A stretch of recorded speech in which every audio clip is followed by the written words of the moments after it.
Hello students, today we are going to revise our chapter 8.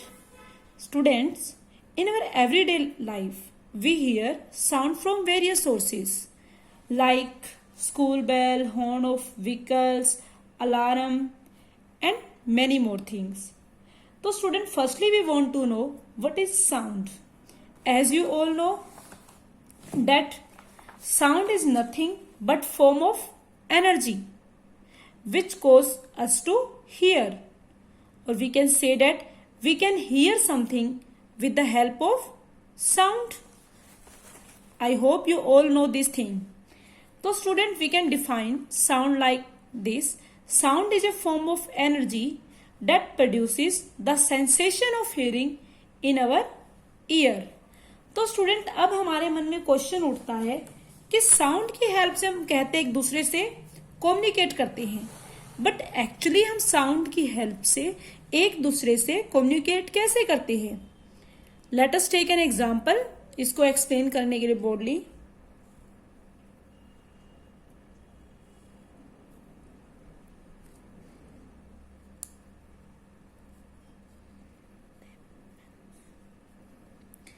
अगर मैंने माना student ये कोई टेम्पल बेल है टेम्पल में, और यहाँ पे कोई एक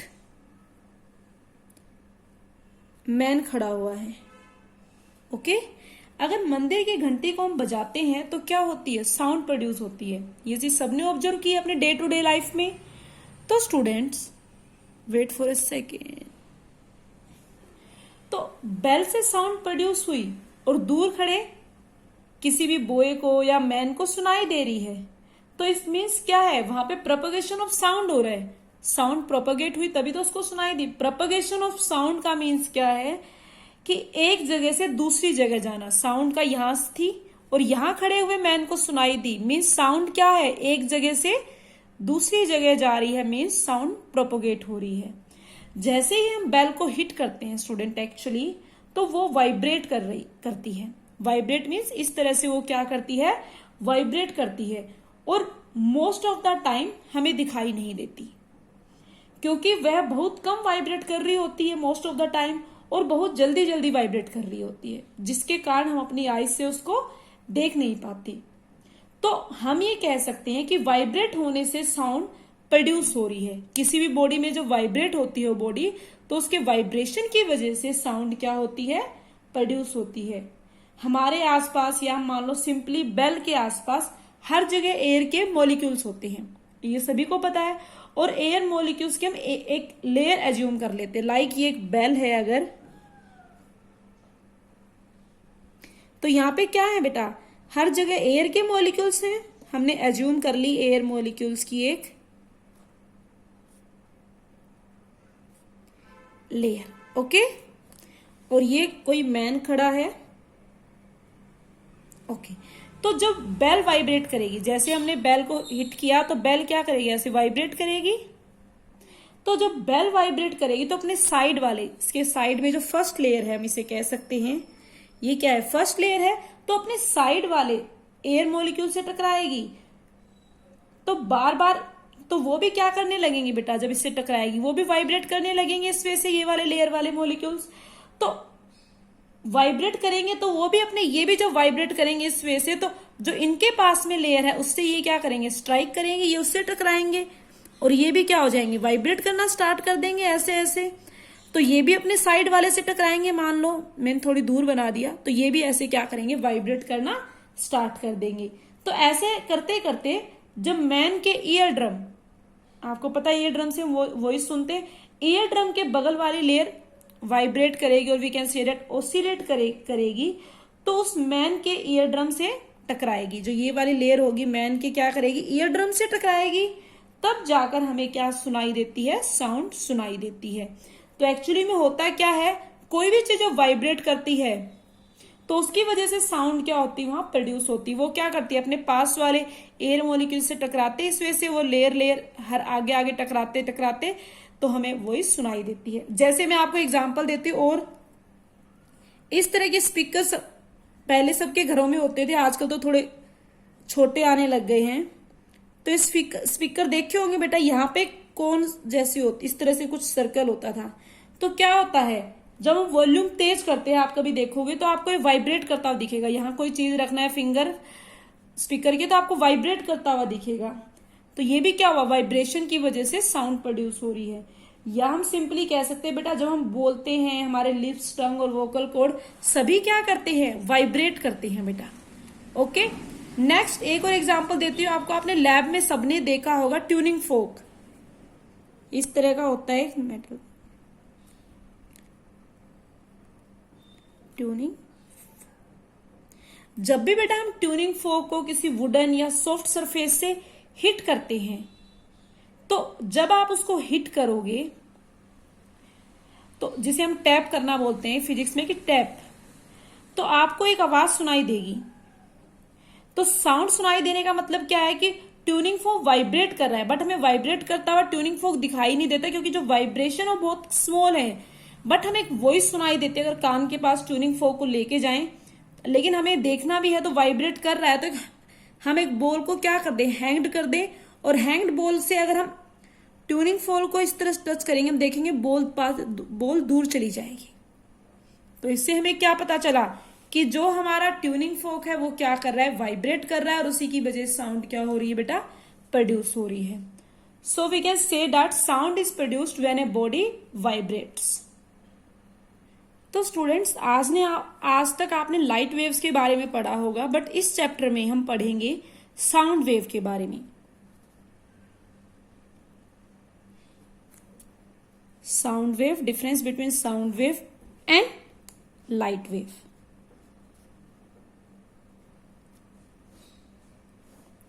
तो firstly student, we will discuss about sound wave and light wave. Sound wave is mechanical wave, it is mechanical wave, और light wave is non-mechanical wave. Student, mechanical wave means which require a medium to travel. Like we can say that sound cannot travel in vacuum. As you all know, it requires a medium to travel, whether it is solid, liquid or anything, air. Non-mechanical wave, but it does not require a medium to travel. It can travel even in vacuum. Okay. Second main difference is, so students, second difference is sound wave is longitudinal wave, whereas light wave is transverse wave. So firstly we want to know what is transverse wave. Students, it is a wave in which, I will discuss about transverse wave, a wave in which particles of the medium vibrate perpendicular to the direction of propagation of the wave is known as transverse wave. Or we can say that the displacement of particle of the medium is perpendicular to the direction of propagation of transverse wave. Let us take an example. Example of transverse wave are transverse wave formed on the surface of water when you throw a stone, or waves that are formed when you shake a rope up and down. That is fixed at one end.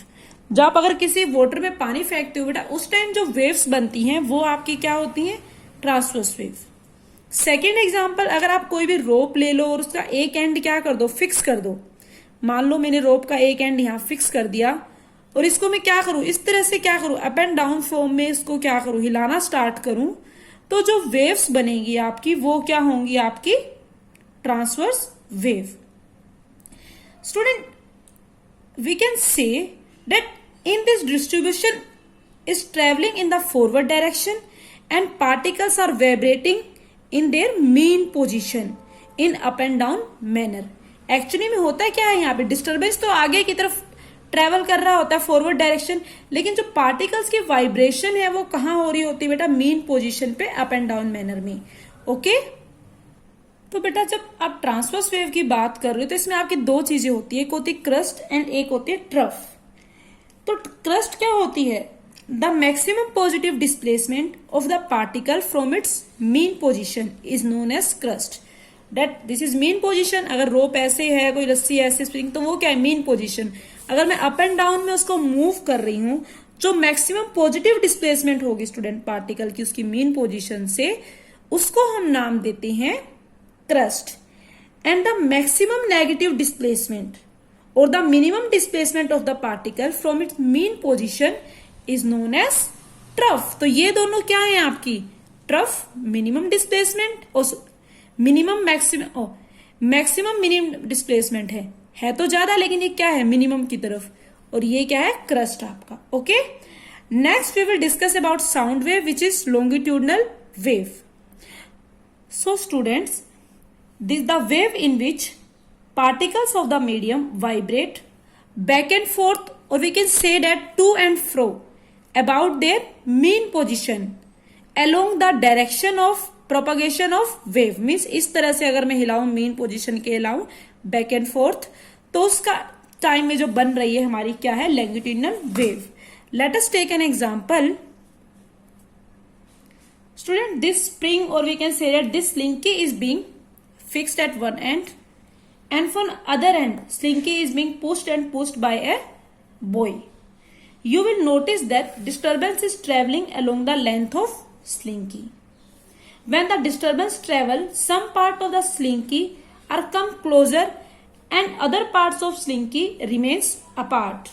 okay students, so when the disturbance travel, the parts of slinky, student actually में क्या होगा, अगर आप एक spring ले लें तो spring का क्या करो, आप उसका एक एंड फिक्स कर दे और दूसरे से इस तरह से उसे हिलाओ, तो आप देखोगे उसके कुछ पार्ट्स पास आ जाएंगे, मींस इस तरह से आ जाएंगे बिल्कुल, और कुछ पार्ट क्या हो जाएंगे बहुत ही दूर दूर हो जाएंगे। तो आप ये चीज नोटिस कर सकते हो जब ऐसे ऐसे हिलाओगे।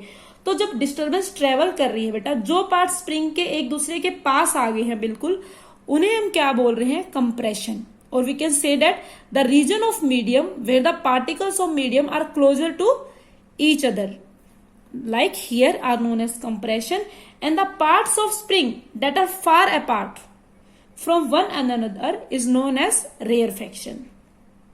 so students, in this particles are vibrating back and forth in same direction of wave propagation। उसमें क्या थे, यहां पे सेम नहीं था, यहां परपेंडिकुलर डायरेक्शन था। Okay student, third point, sound wave travel slower 340 meter पर second in air, whereas light wave is faster as compared to sound wave।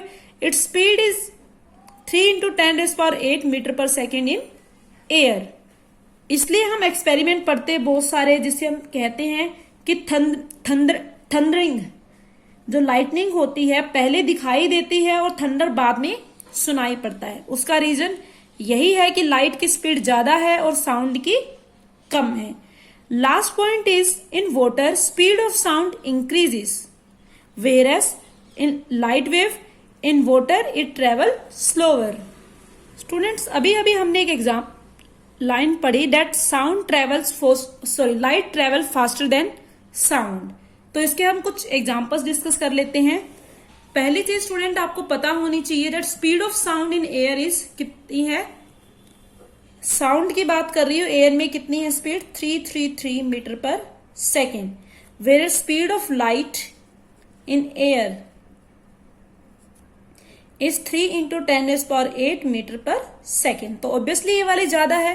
तो इसके कॉन्सिक्वेंसेस हमें कहाँ देखने को मिलती हैं स्टूडेंट, जब बम एक्सप्लोड करता है, अगर कोई बम है, जब वो एक्सप्लोड होता है तो साउंड और लाइट दोनों चीजें प्रोड्यूस होती हैं।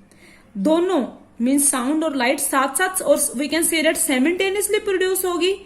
बट दूर खड़े आदमी को लाइट पहले दिखाई देगी और उसके बाद साउंड सुनाई देती है। एक्चुअली में स्टूडेंट होता क्या है, अगर बम एक्सप्लोड हो रहा है तो क्या हुआ, एक्सप्लोड हुआ तो साउंड और लाइट दोनों चीजें प्रोड्यूस हुई। बट अगर कोई भी बॉय दूर खड़ा है या मैन दूर खड़ा है, उसको लाइट पहले दिखाई देगी और साउंड बाद में। क्यों? क्योंकि अगर दोनों मान लो सेम इससे चली, लाइट की स्पीड ज्यादा है, हो सकता है 1 सेकेंड में लाइट यहां पहुंची जबकि साउंड यहीं पहुंची है।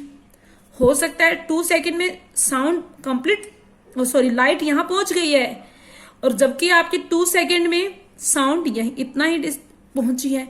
तो इसलिए हमें क्या होता है, स्पीड ज्यादा होने की वजह से लाइट पहले दिखाई देती है और साउंड बाद में सुनाई देती है। So student, we can say that at the time of bomb explosion we see light before hearing the sound. This is because light travels at very high speed as compared to sound. That's why light reaches us before. Second example student, अगर हम देखना चाहते हैं तो rainy season में बहुत सारे clouds move करते रहते हैं. जब वो टकराते हैं तो साउंड और लाइट दोनों साइमल्टेनियसली प्रोड्यूस होते हैं. बट हमें क्या होता है, लाइटनिंग पहले दिखाई देती है थंडरिंग की और साउंड बाद में सुनाई देती है. This is also due to this fact. Means we can say that in rainy season we hear sound of thunder only after we see the flash of lightning. This is because light travels at very high speed as compared to sound. Due to this reason, student, light reaches us before sound. Another main thing, student, that sound can propagate through solid, liquid and gases in any medium. हम medium का means क्या होता है student? Medium is the substance through which sound travel. जैसे यहां पर मैं बोलूं कि एक बॉय सॉरी यहां पे खड़ा है और दूसरा बॉय कोई यहां पे खड़ा है. अगर वो बोलेगा तो उसके पास क्या जाएगी? अब साउंड जाएगी. तो यहां पर साउंड ट्रेवल होकर एक बॉय से दूसरे बॉय के पास पहुंच रही है. इन दोनों के बीच क्या है? एयर है. तो यहां जो एयर है उसी को हम क्या बोलते हैं? मीडियम. हम कह सकते हैं मीडियम मीन्स वो सब्सटेंस जिससे ट्रेवल और प्रोपोगेट होकर साउंड आगे जा रही है. और we can say that medium is the substance through which sound travels. Medium में be any for propagation of sound wave like gas, liquid and solid. अगर मैं एग्जांपल देखूं, अगर आप स्विमिंग करते हो स्टूडेंट, तो स्विमिंग के दौरान क्या होता है? अगर आप स्विमिंग कर रहे हो किसी भी स्विमिंग पूल में, तो अगर आप एक कॉइन पानी में डालते हो तो हमें कॉइन के गिरने की आवाज सुनाई देती है. सुनाई देती है. इट मीन्स क्या है? Sound travels in water. अभी हम एग्जांपल देखते हैं. गैस का तो हमने देख ही लिया, एयर क्या है? गैस है, साउंड ट्रेवल करती. वाटर में भी देख लिया, कॉइन के नीचे गिरने की आवाज हमें आती है, बाहर खड़े किसी भी बॉय को आएगी. अगर हम बात करते हैं सॉलिड की, अगर स्टूडेंट्स ये कोई टेबल है और यहां कोई बॉय खड़ा है, दूसरा बॉय यहां हेड डाउन करके लेटा हुआ है. अगर ये फिंगर से नोक कर रहा है, कुछ भी इस तरह स्क्रैच कर रहा है, कुछ भी कर रहा है, नॉइस प्रोड्यूस कर रहा है, तो दूसरा जो बॉय यहां पर कान लगाकर लेटा हुआ है उसको क्या होगी? उस नोक की या फिर फिंगर से वो करने की आवाज इसके कान में पहुंचेगी. It means sound travel through solid. तो we can easily say that sound can travel through solid, liquid and gas. But student, sound cannot travel through vacuum. Light can travel through vacuum, but sound cannot. Vacuum means जहां पर कुछ नहीं होता, जैसे space में. Let us take an example of this thing also. अगर moon की बात करूं बेटा, ये अगर मून है और यहां पे मून पे कोई एस्ट्रोनॉट मान लो. अब कहोगे मैम बॉय तो जा नहीं पा रहा है, ऐसी कोई दो एस्ट्रोनॉट हैं, तो मून पर दोनों एस्ट्रोनॉट आपस में बात नहीं कर सकते क्योंकि मून पर वैक्यूम है, एज यू ऑल नो. तो वाइब्रेट करने के लिए कुछ भी नहीं है. हमें साउंड कब प्रोड्यूस हो रही है? जब कुछ वाइब्रेट हो रही है, जब प्रोपोगेट कर रही है. तो वहां पे तो क्या है? वैक्यूम है. तो वहां पर हाँ, अगर कोई भी एक एस्ट्रोनॉट कुछ बोल रहा है तो वो दूसरे को सुनाई नहीं देगा बेटा. ओके. तो this means sound need medium to travel. It can not travel in vacuum. Okay. Another main thing student, you have learn that sound क्या है? It is a form of energy. और you have discuss one thing और you study in your previous classes that energy can not be created और destroy, only its form can change. Means energy को हम ना ही create कर सकते ना ही destroy कर सकते. और साउंड क्या है? एनर्जी का एक फॉर्म है. हम एग्जाम्पल ले लेते हैं इसका. जैसे स्टूडेंट आपने स्पीकर देखा हुआ है, ये कोई स्पीकर है, तो हम इसमें क्या करते हैं बेटा? Electrical energy. इलेक्ट्रिकल एनर्जी हम मीन्स हम क्या करते हैं? स्पीकर में इलेक्ट्रिकल एनर्जी आई और इसके पास इलेक्ट्रिकल एनर्जी आई, तो इसने क्या किया? स्पीकर ने कन्वर्ट कर दिया उसको साउंड एनर्जी में, तो इसने क्या किया बेटा, उसको साउंड एनर्जी में कन्वर्ट कर दिया। Okay, next we will discuss about student factors affecting the speed of sound. तो स्टूडेंट हमने माना हमारे पास दो वेसल्स है, one is at low temperature and other is at high temperature. As you all know sound travels through a medium through molecular vibrations. So student, when the temperature of vessel is low, like here first one, we can heat is provided. So student, we can say when the temperature of vessel is low, the molecules inside the vessel have low kinetic energy. So if they have low kinetic energy, student हम कह सकते हैं कि अगर temperature किसी चीज का ज्यादा होगा तो जो मॉलिक्यूल्स होंगे वो रैपिडली वाइब्रेट करेंगे अपनी मेन पोजीशन के अलोंग। तो स्टूडेंट टू और जो फ्लो मोशन है मॉलिक्यूल्स का बहुत जल्दी जल्दी होगा। मीन्स अगर टेम्परेचर ज्यादा है तो मॉलिक्यूल्स की काइनेटिक एनर्जी भी, we can say temperature increase, kinetic energy of molecules increase, और we can say that sound increases. और इसके अपोजिट टेम्परेचर अगर डिक्रीज है तो काइनेटिक एनर्जी मॉलिक्यूल्स की डिक्रीज हो जाएगी और sound decrease. Okay student, another factor we will study that as we increase the temperature, increased volume and it decreases density. तो मीन्स जैसे जैसे स्पीड ऑफ साउंड इंक्रीज होगी, जैसे जैसे टेम्परेचर इंक्रीज होगा। Second factor student, speed of humidity, effect of humidity. तो student speed of sound in air increases with increase in humidity. तो जैसे जैसे ह्यूमिडिटी इंक्रीज होगी स्पीड ऑफ साउंड इंक्रीज होगी। कैसे students? When air is humid, there is more water vapor in air. अगर humidity ज्यादा होगी means more water vapors in air. It means more water vapor in the air mean more number of molecules in air. And so if there are more number of molecules in the air, it means that sound will able to travel better due to greater vibration of the medium particles.